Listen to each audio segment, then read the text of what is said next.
La prière et le travail.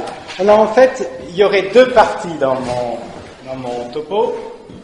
Une première partie, ce serait plutôt action et contemplation. Et pour ça, je vais méditer avec vous un petit peu sur un texte d'évangile célèbre. Nous allons relire Marthe et Marie, et puis après, ça sera un peu plus précis, un peu plus pratique sur la prière et le travail. Voilà. Chapitre 10, versets 38 à 42. Vous savez quel est le passage évangile juste avant Marthe et Marie? C'est le bon samaritain. Alors, ça fonctionne un peu comme je crois que Saint-Luc aime bien fonctionner par diptyque. Vous avez deux icônes, là, voilà. Au début de son évangile, il y a Jean-Baptiste et Jésus, la naissance, l'annonce de la naissance de Jean-Baptiste, tout ça.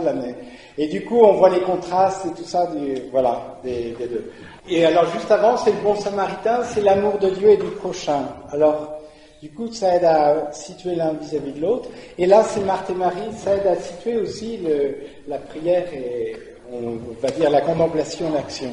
Je trouve ça assez intéressant. Alors, je vais essayer de relever 4 éléments dans ce passage évangile, en tout cas qui me parlent, j'espère qu'ils vous parleront, à propos de l'action et de la contemplation. Le premier élément, c'est que Marthe s'active pour bien recevoir Jésus, et quelque part, s'il faut un titre, c'est est-ce que je travaille pour Dieu, est-ce que j'œuvre pour Dieu, ou est-ce que je laisse Dieu œuvrer en moi? Et qu'est-ce qui travaille dans la question? Est-ce que c'est Dieu ou c'est moi? Et il me semble que c'est quelque chose d'important. Déjà dans l'attitude de Marthe, on voit qu'elle veut faire quelque chose pour Jésus, et elle y met tout son cœur pour faire quelque chose pour Jésus. Il y a quelque temps, il y a un enseignement qui m'avait beaucoup marqué, c'était sur le donner et le recevoir. Clairement, là, Marthe est dans le donner. Elle veut vraiment donner à Jésus le meilleur d'elle-même. Elle est canonisée quand même, donc c'est pas non plus... Mais elle veut vraiment donner, mais elle n'est pas du tout dans le recevoir. Et dans notre vie, c'est comme la respiration, il faut qu'il y ait les deux. Sinon, on s'épuise au bout d'un moment. Si on veut toujours donner, mais sans recevoir, on s'épuise. Et alors, ce qu'il y a, c'est que quelquefois, c'est difficile de recevoir. Je vous raconte un épisode. Je ne suis pas spécialement fier de cet épisode, mais bon, c'est comme ça. C'était une fois, donc, en vue de Noël, souvent on se prévoit des cadeaux mutuellement en communauté et tout ça, et puis là, c'était passé un peu à la trappe, et du coup, j'avais suggéré, peut-être naïvement, de donner du temps à un frère, peut-être de penser qu'est-ce que je pourrais donner comme temps à un frère plutôt dans ce sens d'être disponible pour, quelquefois le temps c'est ce qu'on a de plus précieux, voilà. Et puis, mais j'avais pas du tout réfléchi que donner, ça voulait dire que je recevrais aussi du temps. Et d'un seul coup, j'ai pris conscience. Si c'est tel frère, je sais pas très bien comment il pourra m'aider, ou je sais pas, tel frère, il n'y a pas de souci. Et du coup, ça m'a aidé à prendre conscience, c'était un peu une claque quand même. Peut-être que j'étais vraiment dans le donner vis-à-vis de ce frère, mais j'étais pas prêt à recevoir. Alors selon notre personnalité, tout ça, on est plutôt dans le donner ou dans le recevoir, mais c'est pas bon d'être que dans le donner et puis d'être pas capable de recevoir. L'exemple que je prends souvent avec les couples, alors ça marche toujours, c'est tout bête, hein. C'est monsieur qui veut aider madame à faire un peu de ménage, ce jour-là il fait beau, tout ça, alors il lève, il fait hop, hop, il dépoussière, toc, toc, toc, il fait le tour des choses. Voilà. Et puis madame qui arrive, mais non, je t'ai déjà dit 100 fois, tu enlèves les choses, toc, toc, et tu remets les choses, comme ça au moins c'est propre. Voilà. L'histoire, c'est que quand elle lui a dit 3 fois, bon, il peut peut-être apprendre le ménage, mais bon, ça c'est une autre question. Mais si souvent on met aussi des filtres, on accepte de recevoir, mais à la façon dont on veut être aidé. Mais que l'autre nous donne à sa façon à lui, on a bien du mal. Est-ce que j'accepte que l'autre me donne à sa façon à lui? Est-ce que j'accepte, en l'occurrence pour Marthe, que Dieu me donne de la manière dont il veut me donner, qui n'est pas forcément ce que je voulais, ou je ne sais pas, mais est-ce que les cadeaux, c'est toujours un peu compliqué. Mais est-ce que j'accepte que Dieu me donne vraiment? Alors c'est un peu le premier élément que je voulais relever dans cette affaire de Marthe et Marie, et de l'action et de la contemplation. Est-ce que j'essaie toujours de faire des choses pour Dieu, ou est-ce que j'accepte que Dieu fasse des choses pour moi? Quelque part, ça suppose d'être... en théorie, oui, bien sûr. Quand je lui demande quelque chose, je serais bien content qu'il m'exauce, et voilà. En théorie, oui, mais à sa manière à lui, et qui n'est pas forcément comme j'ai prévu, et tout ça, voilà. D'ailleurs, alors je l'ai un tout petit peu évoqué hier pour la prière des complis, ou voilà. Mais c'est vrai notamment pour le dimanche, qui est le jour du Seigneur. Donc on l'a hérité en quelque sorte du sabbat des Juifs, d'une certaine façon, où justement pendant 6 jours tu travailles, le 7e jour, voilà, tu arrêtes ton ouvrage. Mais derrière c'est aussi cette idée de, voilà, il faut t'activer aussi, il ne faut pas rester les deux pieds dans le même sabot, mais tu dois savoir mettre un terme à ton travail et remettre tout entre les mains de Dieu, parce que c'est lui qui pourra accomplir quelque part ton travail. C'est pas Mais quelquefois, quand on n'arrive pas à arrêter son travail, c'est peut-être qu'on ne croit pas assez que Dieu peut agir. On croit qu'il n'y a que nous qui sommes capables de faire quelque chose, mais est-ce qu'on croit profondément que dans beaucoup de situations, même très matérielles, est-ce qu'on croit que Dieu peut agir? Est-ce que je le crois profondément? Ou est-ce que je fais tout comme si de toute façon il ferait rien? De ce point de vue-là, ce qui me vient à l'esprit, c'est Marthe Robin. Quelquefois, il y a des gens qui venaient, des chefs d'entreprise, des architectes, quelquefois, qui venaient la trouver. Et donc, ils avaient travaillé leurs questions, tout ça. Et innocemment, elle, qui n'était pas technicienne, tout ça, elle leur donnait l'idée qui... Ah ben oui, j'avais pas pensé, du coup, alors après, elle faisait pas les calculs, tout ça, mais voilà, elle avait une intuition qui renouvelait complètement ce qu'ils avaient pu envisager, tout ça, mais ça, elle ne recevait pas de sa science à elle.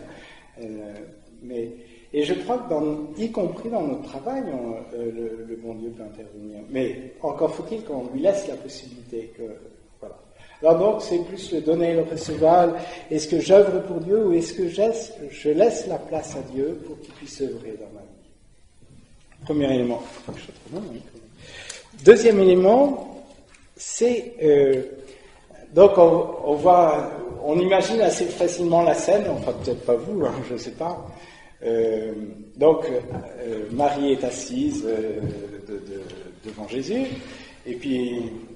Marthe, je ne sais pas si elle fait la cuisine, elle met la table, ou enfin, je ne suis pas très doué je ne sais pas comment exactement ça se passait, mais elle passe une fois, et puis elle s'active un peu quand même.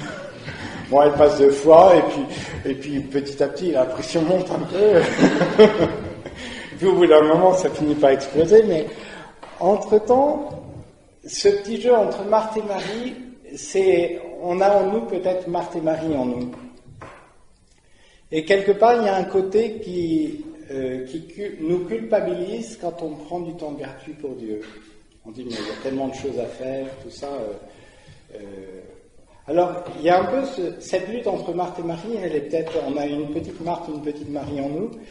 Mais même pour nous qui sommes dans une communauté, théoriquement, la prière, c'est quand même une priorité. Mais quelquefois, on a mauvaise conscience, au milieu de la journée, à prendre un petit temps avec Jésus. On se culpabilise, mais on a des culpabilités qui ne sont pas justes. Mais là, c'est un peu je trouve, entre Marthe et Marie, quelque part, ce qui est beau en un sens, c'est que Marie, finalement, elle elle se laisse pas entamer par... parce qu'elle devait le sentir, que sa sœur... Bon, elle faisait des gestes ou, je ne sais pas, des bruits. Bon, je sais pas comment ça se passe chez vous, mais quelquefois, avant de le faire comprendre par des paroles, il y a on le fait comprendre d'autres façons, voilà. Et Marie, apparemment, se laisse pas culpabiliser ou se dit, mais non, on va pas toutes les deux abandonner Jésus, là, qui est là pour... c'est stupide. Et elle se laisse pas culpabiliser. Et je trouve que c'est une autre chose qui me paraît intéressante dans ce passage d'évangile. Troisième élément, dans ce passage d'évangile, alors ce que je vous dis, ça se recoupe un petit peu, mais c'est plus par rapport aux angoisses. On sent que Marthe est un peu angoissée de ne pas y arriver. Mais pour nous aussi, on a du mal à gérer nos angoisses. Souvent, quand on est agressif, c'est qu'on a un peu de mal à gérer, on ne sait pas très bien comment... Voilà. Et du coup, ça sort comme ça sort, et pas forcément très bien. Mais on sent aussi ça en Marthe. Mais lié à cette question d'angoisse, c'est aussi qu'elle se met peut-être une exigence que Dieu n'attend pas d'elle.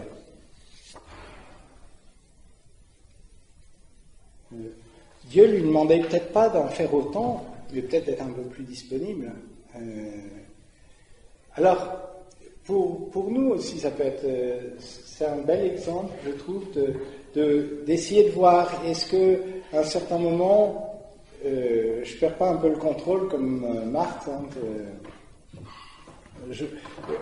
Quelque part, je vois tellement l'objectif à atteindre et tout ça que ou plus exactement les choses à faire pour atteindre l'objectif, que j'en perds un peu de vue. L'objectif final, c'était de bien accueillir Jésus, je pense. Mais quelque part, elle est concentrée sur les moyens, elle oublie un peu la finalité. Et du coup, elle est angoissée par les moyens, et du coup, elle perd... Mais il me semble que ça peut être quelquefois un peu notre cas, que ça peut être mon cas en tout cas, quelquefois de voir trop et perdre de vue la finalité dans la machine s'emballe. Hein. Et du coup, les personnes passent au deuxième plan à ce moment-là. C'est plutôt les choses à faire qui passent au premier plan, et les personnes, dégagées. Parce que je dois passer avec mon 35 tonnes. Et voilà, les personnes... alors ça c'est vrai, je sais pas... Alors, si vous étiez des familles avec beaucoup d'enfants, tout ça, quelquefois, c'est ça aussi dans la vie familiale. Bon, c'est pas toujours simple, il y a beaucoup de choses à gérer, tout ça, mais quelquefois on fait beaucoup de choses, et puis finalement, les personnes, on perd de vue l'attention aux personnes. C'est un petit peu ça, mais parce qu'on est pris par les moyens, et voilà. Alors, Jésus, il l'arrête quand même un peu brutalement. Marthe, tu te soucies et t'agites pour beaucoup de choses, et pourtant il en faut peu. Une seule même. Il y a le beaucoup et le peu. Lié à cette histoire d'angoisse, c'est peut-être revenir à une certaine sobriété. C'est un mot sur lequel j'essaie de revenir un petit peu plus loin, sur une certaine sobriété dans les moyens, pas se laisser, donner trop d'importance aux moyens. Je reviens un petit peu au point précédent, là, à ce petit conflit entre Marthe et Marie. On retrouve ce même conflit d'une certaine façon entre Pierre et Jean après la résurrection. Ce qui est important pour nous, c'est de suivre ce qui nous paraît être juste intérieurement. Marie s'est pas laissée déconcerter par Marthe, mais après la résurrection, vous vous rappelez de Pierre et Jean. Jésus, c'est paie mes brebis, tout ça, voilà, et puis un autre te mettra ta ceinture et te conduira là où tu ne voudrais pas aller. Voilà, Saint-Pierre va être crucifié. Et alors, il dit ça à Saint-Pierre, donc c'est le dialogue entre Jésus et Saint-Pierre, et puis il voit Jean, et lui, que lui adviendra-t-il ? Que t'importe, toi, suis-moi. Quelque part, on a notre chemin personnel vis-à-vis de Jésus, mais quelquefois, on joue chaque côté, et on voudrait que tout le monde fasse comme nous. Voilà, ramener. C'est un peu ça entre Marthe et Marie aussi, le fait de ramener à sa manière de voir. Bon. Quatrième point.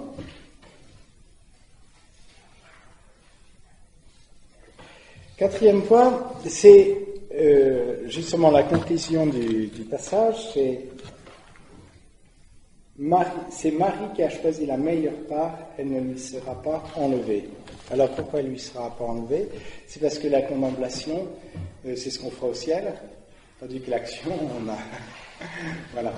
Alors, quelque part, justement, il y a les moyens, il y a une finalité intermédiaire, et puis il y a la finalité ultime, qui est vraiment cette communion avec Dieu et le ciel. Et justement, Marie est plus ajustée à ce moment-là, en tout cas dans son attitude, parce qu'elle ne perd pas de vue la finalité ultime qui finalement est la communion avec Dieu. La perspective du royaume, ça change quand même nos choix concrets de l'aujourd'hui. Selon qu'on croit qu'il y a un au-delà, ou selon qu'on croit que se termine le jour de notre mort, c'est quand même pas la même chose, parce que c'est pas la même chose pour aujourd'hui. Pas seulement pour après, bien sûr, mais aussi pour aujourd'hui.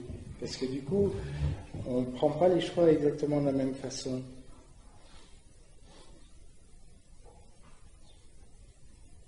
Peut-être une image pour reprendre un petit peu ça, c'est l'action et la contemplation. Ça peut être les racines de l'arbre et le tronc, les feuilles et les fruits de l'arbre. Les racines, la contemplation, c'est vraiment les racines qui nous permettent... alors, je vais retenir 3 fonctions des racines, mais il y a des gens plus compétents que moi en la matière, je pense. Déjà, ça permet à l'arbre de se nourrir. Hein, s'il n'a pas de racines, il doit puiser dans le sol.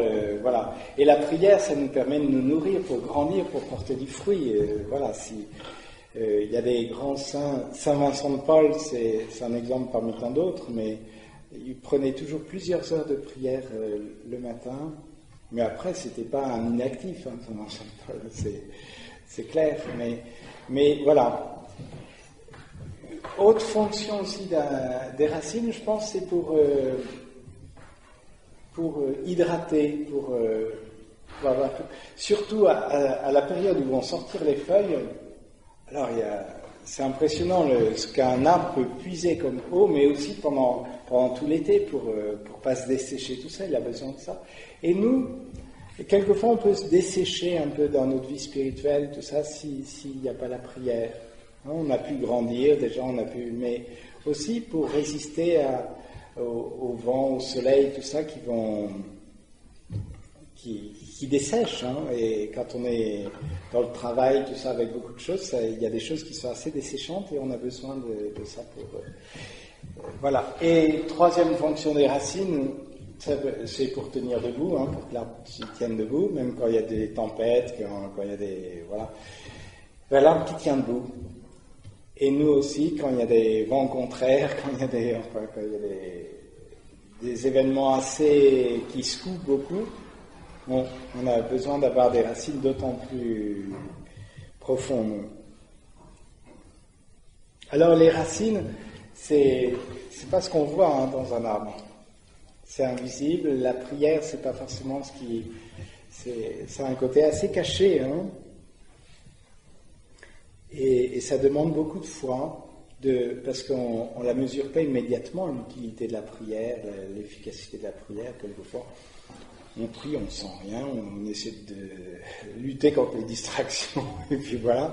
Ça ne donne pas notre prière, on a l'impression que ça se limite un peu à ça, mais c'est important, même si on n'en voit pas toujours directement l'effet. Il y a un côté assez austère hein, des racines qui sont dans la terre, humides, tout ça, voilà, c'est sale. Voilà. Mais la prière, quelquefois, c'est un côté assez austère, hein, parce que dans la prière émergent beaucoup de choses de notre humanité, et il n'y a pas que les belles choses de notre humanité qui émergent dans la prière, mais aussi un certain nombre de choses dont on n'est pas très fier et tout ça qui émergent de différentes façons dans la prière. Voilà. Bref, dans ce passage d'évangile, donc c'est ce qui est mis en valeur, c'est beaucoup la primauté de la contemplation sur l'action. Tous les pères de l'Église ont lu ce passage d'évangile comme ça en voyant vraiment cette primauté de l'action. Ora et labora, mais c'est pas labora et ora, c'est ora et labora. Donc, je vais peut-être récapituler quelques éléments justement qui indiquent l'importance de la contemplation par rapport à votre vie professionnelle ou par rapport à notre travail. Bon. Déjà, c'est un lieu où on peut prendre un peu de recul. Pourquoi cette primauté? Ça nous permet de prendre du recul, de ne pas être le nez dans le guidon, mais voilà. C'est un lieu où il nous est donné de pouvoir mieux mettre les priorités, les bonnes priorités. Je vous lis une phrase de Paul VI. L'effort de fixer en Dieu le regard et le cœur, que nous appelons contemplation, devient l'acte le plus élevé et le plus plein de l'esprit. L'acte qui aujourd'hui encore peut et doit hiérarchiser l'immense pyramide de l'activité humaine. Donc mettre une hiérarchie. La contemplation qui nous aide avant de se lancer dans l'action, de voir quels sont les moyens et puis ordonner les choses. Une vie désordonnée, c'est pas forcément une vie où on fait n'importe quoi dans le sens moral. C'est une vie où les choses sont pas... il y a des choses qui ne sont pas à leur place. La prière, c'est aussi un lieu, je pense, qui nous permet d'avoir plus de liberté vis-à-vis des personnes. Où on peut être soi-même. C'est pas toujours facile quand on a des pressions et tout ça. Qu'est-ce que je veux d'abord, avant de défendre? Qu'est-ce que moi je veux? Mais ça, on a besoin d'un temps d'intériorité pour savoir ce qu'on veut déjà. Si on ne sait déjà pas ce qu'on veut, on sera assez facilement manipulable. Mais si profondément on sent que c'est dans cette direction qu'il faut aller, on est moins facilement manipulable. La prière aussi qui nous aide à laisser le travail à sa place. Alors ça rejoint la question des priorités et tout ça, mais nul ne peut servir de maître. Alors, est-ce que c'est Dieu ou c'est mon travail? Et de fait, quelquefois, on sacrifie tout au travail. Et voilà. Alors finalement, il prend peut-être la place de Dieu. Voilà. Mais la prière, ça permet souvent Alors, on fait comme on peut aussi dans la situation où on est. Après, il faut, avec prudence, voir ce qui est possible. Et voilà. La prudence... Je ne sais plus, j'étais un peu distrait hier, je dois vous avouer, je confessais humblement. Pendant l'enseignement de Père Laurent Marie, je ne sais plus s'il vous a beaucoup parlé de la prudence. Vous étiez peut-être aussi distrait. La prudence, grosso modo, très schématiquement, vous avez des objectifs très clairs. Après, il y a la réalité aussi. Et puis après, c'est proportionné, c'est ce qui nous permet d'atteindre les objectifs, mais en tenant compte de la réalité bien concrète. C'est à l'envers d'une idéologie où on plaquerait artificiellement quelque chose sur... Non, on prend à la fois en compte vraiment les objectifs, on pourrait dire, et puis aussi la réalité, vraiment dans ce qu'elle a de plus contingent, de plus... donc ça fait le lien entre les deux, très brièvement. Le travail, la prière, c'est aussi le lieu où on trouve la force, je crois, simplement pour être aimable, déjà au travail. Enfin, il y en a qui le sont plus facilement naturellement, et puis d'autres pour qui c'est plus une lutte, et puis ou de faire des efforts, ou d'accepter de passer pour pigeon parce qu'on rend service alors que tout le monde s'est défilé, ou voilà. Mais la prière, c'est un lieu où on trouve la force aussi pour aimer, même quand c'est difficile, et plus profondément, c'est le lieu où on nourrit notre vie théologale. Hein. Vous connaissez les 3 vertus théologales? La foi, l'espérance, la charité. Hein, vous le saviez. Mais la foi, l'espérance et la charité. Théologale, c'est cette attitude habituelle dans notre relation avec Dieu. Hein, donc, je ne vais pas développer sur les vertus théologales, mais le lieu où notre foi peut grandir, où notre espérance peut grandir, où notre charité peut grandir, c'est vraiment dans la prière. Si on va un petit peu plus loin, c'est aussi le lieu où on permet à la grâce d'agir en nous, la contemplation. Parce que avoir un regard de foi sur les événements, les personnes, tout ça, si on n'a pas pris de temps de prière, c'est un peu compliqué. Mais quelque part, pour dire les choses d'une autre façon, la prière, c'est un lieu où on essaie d'adopter le regard de Dieu sur les gens qui sont avec nous, sur notre travail, essayer d'avoir le point de vue de Dieu, de voir comment Dieu voit les choses. Voir les choses non pas simplement d'un point de vue naturel de Monsieur Lambda, mais d'un point de vue chrétien. Alors, c'est pour ça qu'il y a une certaine primauté de la contemplation sur l'action, parce qu'on a besoin vraiment de ces racines pour pouvoir pour pouvoir bien se situer vis-à-vis de la réalité. Et ça demande vraiment du courage. Une citation de Saint-Anselme que j'aime bien, ça demande du courage pour faire passer la contemplation avant l'action. Ça demande de la foi déjà, d'y croire, parce que prendre un temps gratuit de prière, si on croit que c'est inutile, ça ne durera pas longtemps. Hein. Mais il faut du courage. Voilà ce que dit saint Anselme. Allons, courage pauvre homme, fuis un peu tes occupations, dérobe-toi un moment au tumulte de tes pensées, rejette maintenant tes lourds soucis et laisse de côté tes tracas. Donne un petit instant à Dieu et repose-toi un peu en lui. Entre dans la chambre de ton esprit, bannissant tout, sauf Dieu, ou ce qui peut t'aider à le chercher. Ferme la porte et mets-toi à sa recherche. À présent, parle, mon cœur, ouvre-toi tout entier et dis à Dieu, je cherche ton visage, c'est ton visage que je cherche.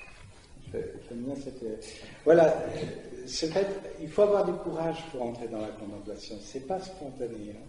Voilà. C'était la première partie. Deuxième partie, c'est un peu rapide, hein, mais voilà. Deuxième partie, c'est plus concret. Je vais rentrer un peu plus dans le concret maintenant.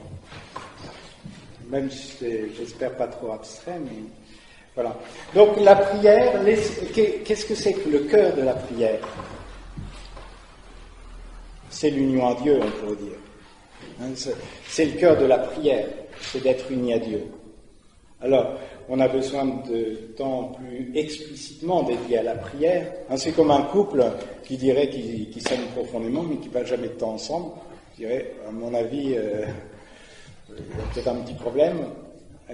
Parce que bien sûr, ils n'ont pas besoin d'être collés toute la journée ensemble, mais il y a besoin de moments de qualité à prendre ensemble. Et la prière, c'est vraiment un moment de qualité avec Dieu, ce qui ne veut pas dire qu'on ne peut pas être uni à Dieu au plein milieu de notre travail, en conduisant la voiture, ou je ne sais pas, bien sûr.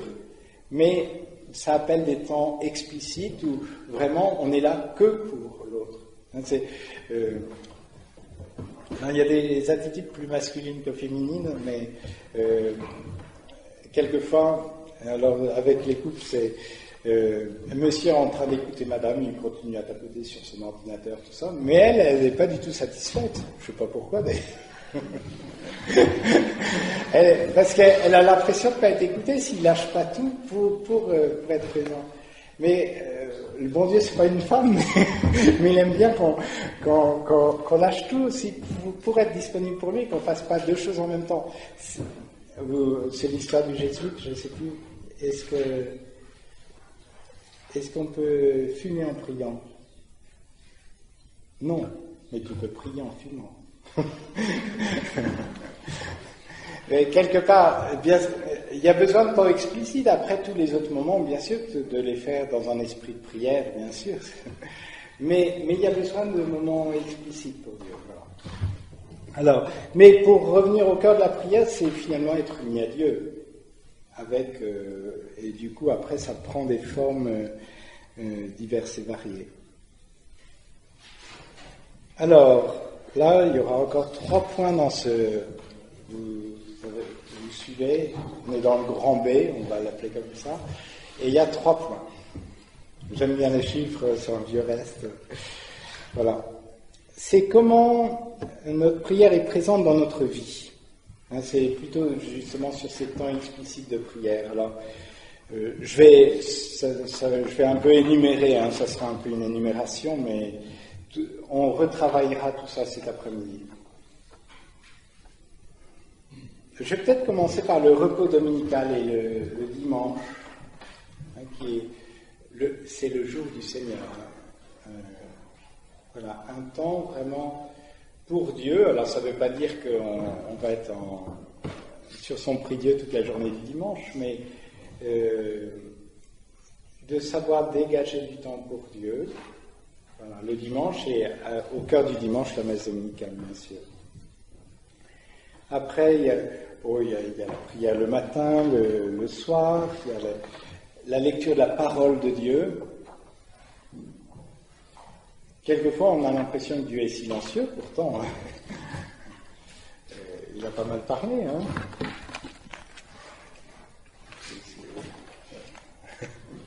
Donc, il n'est pas si silencieux que ça.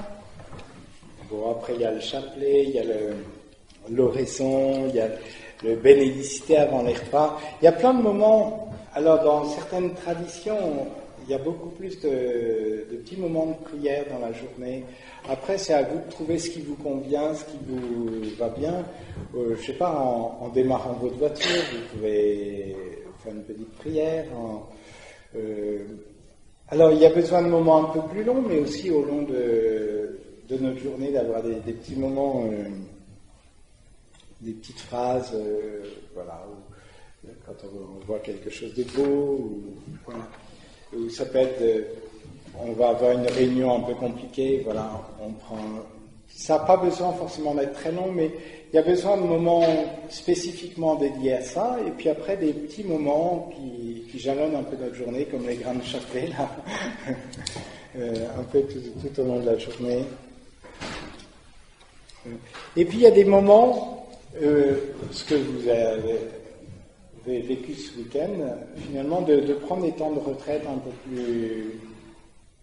un peu plus longs. Il y a besoin d'une diversité de moments. Après, vous voyez ce qui pour vous est, comment vous pouvez l'inscrire concrètement dans votre vie. Bernard nous disait tout à l'heure, c'était 7 heures d'adoration nocturne chaque mois. Mais d'avoir quelque chose qui vous convienne, ce qui convient à l'un ne convient pas forcément exactement à l'autre, mais c'est bien d'avoir quelques rendez-vous. Mes parents, par exemple, c'est une autre génération, mais ça fait quelques générations par rapport à vous, mais eux, faire une retraite, à la limite une journée, mais en revanche, faire un pèlerinage, ça, ils le font très volontiers. Et, voilà, ça leur convient. Mais rester assis comme ça sur une chaise, voilà, c'est... Bon, avec l'âge, peut-être un peu plus, je ne sais pas. Mais voilà, chacun peut trouver aussi ce qui lui convient plus précisément. Il y en a qui aiment bien marcher dans la campagne, et puis voilà, ça les aide. D'autres qui préfèrent être dans un petit oratoire, voilà, bien chaud, tout ça. Voilà. Bon. Et les choses peuvent évoluer au fil de notre vie aussi, c'est pas de savoir, mais de savoir repérer. Alors ça, c'était un des éléments de ce que disait, ou plus exactement de ce que j'ai vu sur le site là de Nicolas Janson, par rapport au travail. D'abord observer avant de trouver des trucs, c'est voir aussi concrètement moi qu'est-ce qui me va et dans quel moment, finalement, dans quelle situation je suis peut-être, voilà, j'entre plus facilement en intimité avec Dieu.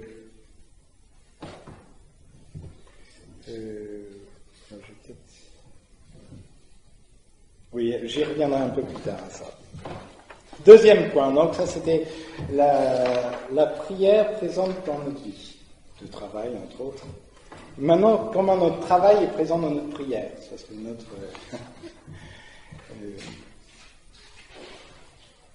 Alors je résiste pas à l'envie de vous faire un petit couplet sur Notre Père.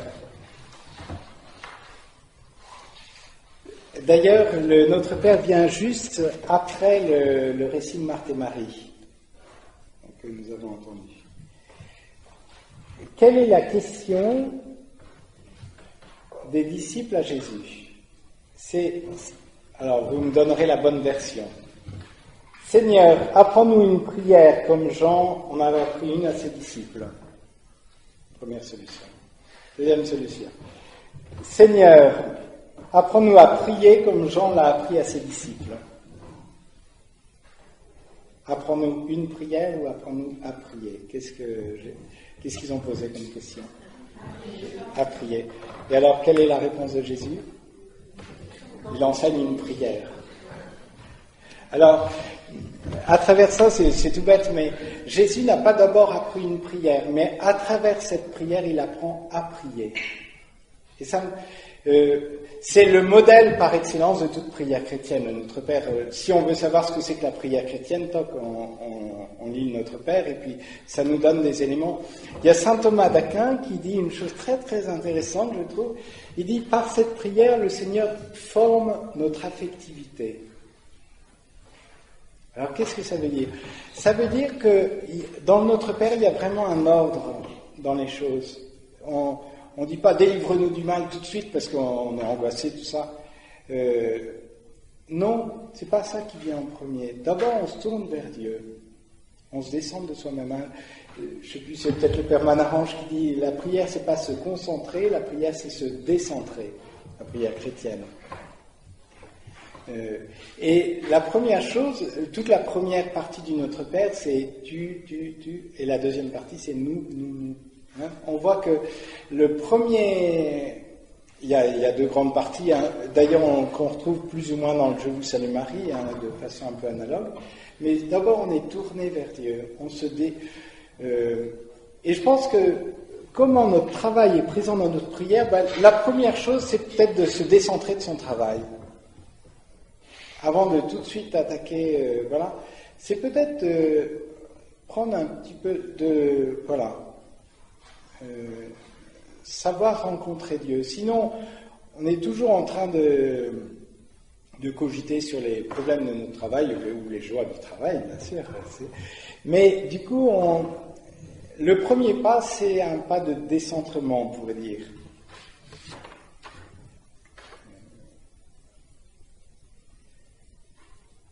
Alors, du coup, si vous avez un peu à l'esprit le schéma de Notre Père, c'est, et d'entrée de jeu, plus peut-être revoir la finalité de notre travail, finalement. Et puis après, bien sûr, on demande aussi à Dieu beaucoup de grâce pour notre travail et tout ça. Alors, c'est le lieu où on peut confier les personnes, hein, dans notre prière, les personnes avec qui on a des contacts dans notre travail, que ce soit les collègues, les supérieurs, ou ceux dont on a en charge, ou les clients, ou les fournisseurs, ou je ne sais pas qui. Voilà, ça peut être aussi de confier les projets qu'on a, et confier les difficultés. Alors après, dans notre prière, notre travail peut revenir de bien des façons. Ça peut être de confier nos faiblesses aussi, parce qu'on sent dans certaines choses dont on expérimente douloureusement nos limites. Voilà, alors notre travail il peut être vraiment présent dans notre prière, mais je pense que c'est important dans un premier temps il y a un certain effort à faire pour se décentrer. L'image qui me vient à l'esprit, c'est, je prêche plus souvent pour des familles, pour les pleines familles, mais c'est le monsieur qui rentre chez lui le soir. Il a eu plein de soucis dans le travail, ce qui n'arrive jamais à Bernard, je pense. Et puis il arrive, les enfants qui lui sautent au cou, bon, à 27 ans peut-être moins. Mais il y a un gros effort de décentrement de soi quand on rentre du travail et qu'il y a les enfants qui arrivent. Eux, c'est pas leur souci que vous ayez des problèmes au travail ou tout ça, ils vous sautent dessus. Et puis voilà. Mais ça demande vraiment... Alors, ils poussent les parents dans leur retranchement, mais ça ne durera pas forcément très longtemps. Mais ce moment où on arrive d'avoir cette capacité, mais ça demande un effort, je pense, pour se décentrer, d'être disponible à ses enfants. Après, ils iront jouer, tout ça, mais si au point de... Non, laissez-moi la paix, la journée était... Voilà, alors la soirée risque de mal se passer. Il y a un investissement, vous sentez, à faire pour ce petit moment de... Mais où on se trouve en face des enfants. Mais je pense que c'est un peu la même chose quand on arrive dans la prière. Il y a un certain... Il faut prendre sur soi pour une part, pour dire, mais non, je me tourne vers toi dans la louange, ou voilà. Après, bien sûr, je te présenterai tout, mais on a un petit mouvement intérieur à faire pour se décentrer de soi, qui nous coûte toujours. Je pense que c'est pas simple de se décentrer de soi-même. Mais si vous gardez ce parallèle, la soirée, il n'aura peut-être pas pris beaucoup de temps avec ses enfants. Une fois qu'ils l'ont embrassé, ils iront faire autre chose. Mais s'il ne le fait pas, ça se passera mal. Et quelque part dans notre prière, peut-être le premier moment de la prière, le Père Caffarel insistait beaucoup sur le démarrage de la prière. Il dit, mais d'orienter, vous ne venez pas là à la prière pour vous, vous venez pour Dieu. Et ce premier moment de la prière alors, encore une fois, votre travail, après, vous pouvez tout présenter à Dieu, bien sûr, et de différentes façons. Enfin, et j'en viens au troisième point de grand B. Ça va Alors, c'est quelque chose de très pratique, quelques éléments très pratiques qui favorisent la prière et qui aident la prière. Alors là, je vais quitter le numéro 3. Ça va être 4 petits points. Mais il y a des tiroirs encore dans chaque point. Alors, premier tiroir, une certaine sobriété de vie. Sobriété, alors, vous pouvez prendre un peu d'alcool, c'est pas ça que je veux dire, enfin, mais là aussi avec mesure. Mais je pense que la vie de prière aussi s'accorde mal avec une vie où il n'y a pas une certaine mesure. Si tout était dans la démesure dans notre vie, on aura du mal à vraiment rentrer dans la vie de prière. Alors ça ne veut pas dire de ne pas se réjouir, de ne pas avoir de distractions, tout ça, mais bien sûr, vous pouvez regarder un film, vous pouvez... il ne s'agit pas de rester, voilà... mais en même temps, je pense que si on veut avancer plus profondément dans notre vie de prière, on a besoin d'une certaine sobriété de vie et de... Voilà, je ne sais pas comment vous dire. Que ce soit au niveau des loisirs, que ce soit au niveau du sommeil. Alors, sobriété du sommeil, ça veut dire de dormir suffisamment, autant qu'on peut. Oui, ça peut être des tas de choses. Par rapport aux médias, tout ça, on a des téléphones, tout ça, mais peut-être qu'on peut aussi cadrer un petit peu les choses pour ne pas être esclave ou de nos mails, tout ça, sitôt qu'on est devant, on rentre toc, on regarde tous nos mails, tout ça, bon, ça, c'est peut-être à faire, mais quelquefois, on a du mal à mettre des limites. Et je pense qu'on a besoin d'une certaine mesure, de savoir mettre un peu des limites pour qu'il y ait encore de la place. Hein. Si on commence à brancher la télé et qu'on y va jusqu'à 11h du soir, la prière, on aura du mal après parce qu'on sera épuisé. Voilà. Ça, c'était premier grand tiroir. Deuxième grand tiroir, c'est nourrir notre vie intérieure. Chez le Père Caffarel, à Troussure, c'était très évocateur au niveau de la disposition des lieux. Pour aller à la chapelle, il fallait traverser une pièce où il y avait des Bibles et des vocabulaires de théologie biblique. Et le Père Caffarel, qui avait une âme un peu monastique d'un certain point de vue, ça c'est vraiment quelque chose qui est très présent dans les monastères contemplatifs, la méditation de la parole de Dieu, de pouvoir... Si on nourrit pas notre intelligence, alors d'abord la parole de Dieu, mais tel ou tel livre de spiritualité, voilà. Si on se nourrit pas, mais on finit par tourner en rond dans la prière. On a besoin aussi de se nourrir. Ou le catéchisme de l'Église catholique, ou le compendium, voilà. Ça, je ne vais pas être plus long là-dessus, mais on pourra approfondir si vous voulez après. Quatrième grand tiroir, c'est repérer les difficultés. Là encore, je me réfère un petit peu à ce que disait, ou à ce que écrit Nicolas là sur le site. C'est de repérer qu'est-ce qui me fait difficulté pour entrer dans la prière. L'évangile qui me vient à l'esprit, là, c'est celui du semeur, hein, avec les 4 types de terrain. Il y a d'abord le terrain, c'est plus la superficialité sur le bord du chemin, tout ça. Après, un autre terrain, c'est plutôt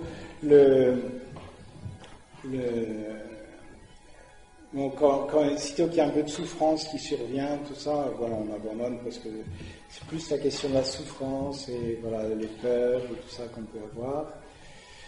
Un autre terrain où ça marche pas bien, c'est quand c'est étouffé par les soucis, sur plein d'autres choses qui supplantent quelque part la vie spirituelle, parce qu'on a beaucoup des centres d'intérêt plus forts que Dieu en nous. Bon, alors de repérer quelquefois les mauvaises herbes en nous, les mauvais terrains, voilà, ça peut... Et quatrième et dernier tiroir, ça c'est aussi des choses très très concrètes,